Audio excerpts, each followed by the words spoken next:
සාමාන්‍ය රැකියාවක් සහ සැබෑ වෘත්තියක් කියන්නේ එකිනෙකට සම්පූර්ණයෙන්ම වෙනස් කාරණා දෙකක්. රැකියාවක් ගත්තොත් ඒක ගොඩක් වෙලාවට එදිනදා පුරුද්දක් විදියට කරන නිශ්චිත ප්‍රතිදානයක් තියෙන මූලිකවම ආදායමක් ඉපයීමේ අරමුණින් කරන කාර්යයක් වෙන්න පුළුවන්. හැබැයි ඉගෙනවීම කියන්නේ ඊට වඩා ගොඩක් ගැඹුරු දෙයක්. ඒට විශේෂිත කුසලතා දැඩි වගවීමක් සහ අඛණ්ඩ වර්ධනයක් අවශ්‍ය වෙනවා. ඒක හරියටම කිව්වොත් අනාගතය බාරගන්න ඉන්න දරුවන්ගේ ඉරණම තීරණය කරන සුවිශේෂී වගකීමක්. ඒ නිසාම තමයි එය උසස් වෘත්තියක් හැටියට සැලකෙන්නේ. මෙතනදී අපිට හිතෙනවා ඇති කොහොමද මේ සැබෑ වෘත්තියකියෙක් ගොඩනැගෙන්නේ කියලා. වෘත්තික භාවය කියන්නේ නිකම්ම බාහිරින් පෙන්눔 කරන දෙයක් නෙවෙයි. ඒ සඳහා විශේෂිත මූලික ගුණාංග අත්‍යවශ්‍යයි. ඒ වගේම මේ හැම දෙයක්ම දැඩි වෘත්තීය ආචාර ධර්ම පද්ධතියකින් පාලනය වෙනවා. තමන්ගේ සුවිශේෂී යුතුයකම් සහ වගකීම් මොනවද කියලා හරියටම දැනගෙන ඒ අනුව බාහිරව ප්‍රදර්ශනය කරන වෘත්තීය හැසිරීම මත තමයි කෙනෙකුගේ වෘත්තික භාවය මානින්නේ. මේක හරියට නැවකට නිවැරදි දිශාව පෙන්වන මාලිමාවක් වගේ දෙයක්. දෙවන කොටස. නිපුණතා රාමුව යනු කුමක්ද? ඉතින් මොකක්ද මේ ජාතික ගුරු නිපුණතා රාමුව කියන්නේ? සරලවම කිව්වොත් මේක ගුරුවරයාගේ භූමිකාව බලගන්වමින් මූලික වටිනාකම් කාවද්දමින් සහ අත්‍යවශ්‍ය වෘත්තීය කුසලතා පැහැදිලිව පෙන්වා දෙන නිල මාර්ගෝපදේශයි. මේක නිකම් ලියවිල්ලක් නෙවෙයි. නූතන අධ්‍යාපන රටාව ඇතුළේ එන අලුත් අභියෝගවලට සාර්ථකව මුහුණ දෙන්න ගුරුවරුන්ට අවශ්‍ය ශක්තිය සහ පදුනම සකස් කරලා දෙන්නේ මේ නිල ව්‍යුහය අරහයි.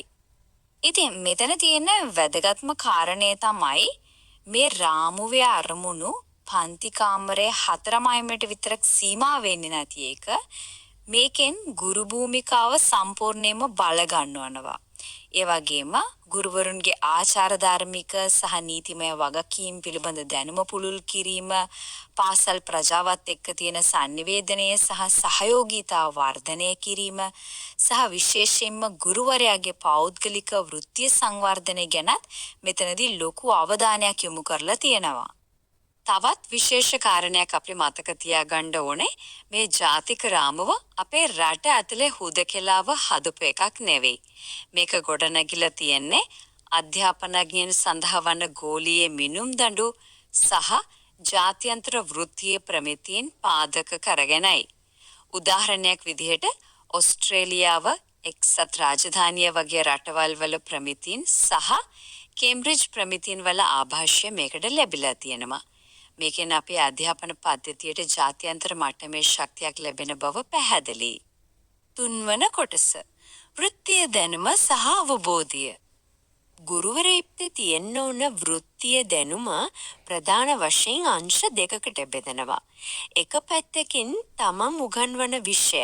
ඒ කියන්නේ විෂයමාලා ව්‍යුහයන්, විෂය නිර්දේශය සහ ඒ විෂයට ආවේනික දැනුම ගැන පුළුල් අවබෝධයක් තියෙන්න ඕනේ. හැබැයි ඒකෙන් විතරක් වැඩක් නැහැ. අනිත් පැත්තෙන් තමන්ගේ සිසුවා ගැනත් හරියටම තේරුම් ගන්න ඕනේ.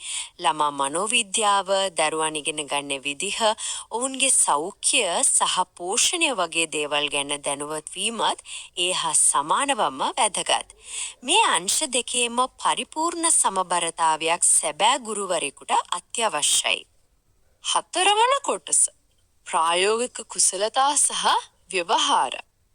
දැන් අපි බලමු මේ තීන දැනුම කොහොමද පන්ති කාමරයේ ඇතුලේ ප්‍රායෝගිකව පාවිච්චි කරන්න කියලා. එකම විදිහට උගන්වන්නේ නැතුව විවිධ ඉගෙනුම් ක්‍රමවේද සහ උපාය මාර්ග පාවිච්චි කරන්න ගුරුවරයා දක්ෂ වෙන්න ඕනේ. දරුවන්ට බයක් සැකක් නැතුව ඉගෙන ගන්න පුළුවන් සුරක්ෂිත පරිසරයක් හදන එකත් අනිවාර්යයි. ඒ විතරක් නෙවෙයි පාසල සහ ප්‍රජාව අතර සම්බන්ධතා ශක්තිමත් කරන ගමන් දරුවන්ට අවශ්‍ය ශිෂ්‍ය උපදේශනය සහ මාර්ගෝපදේශනය ලබා දීමත් මේ ප්‍රායෝගික කුසලතාවලටම අයිති වෙනවා. මේකෙන් ඊටමත් කදිමට පැහැදිලි වෙනවා පන්ති කාමරය තුල අඛණ්ඩව සිදුවිය යුතු ක්‍රියාවලිය මොකක්ද කියලා. ඒ තමයි ඇගේමින් චක්‍රය.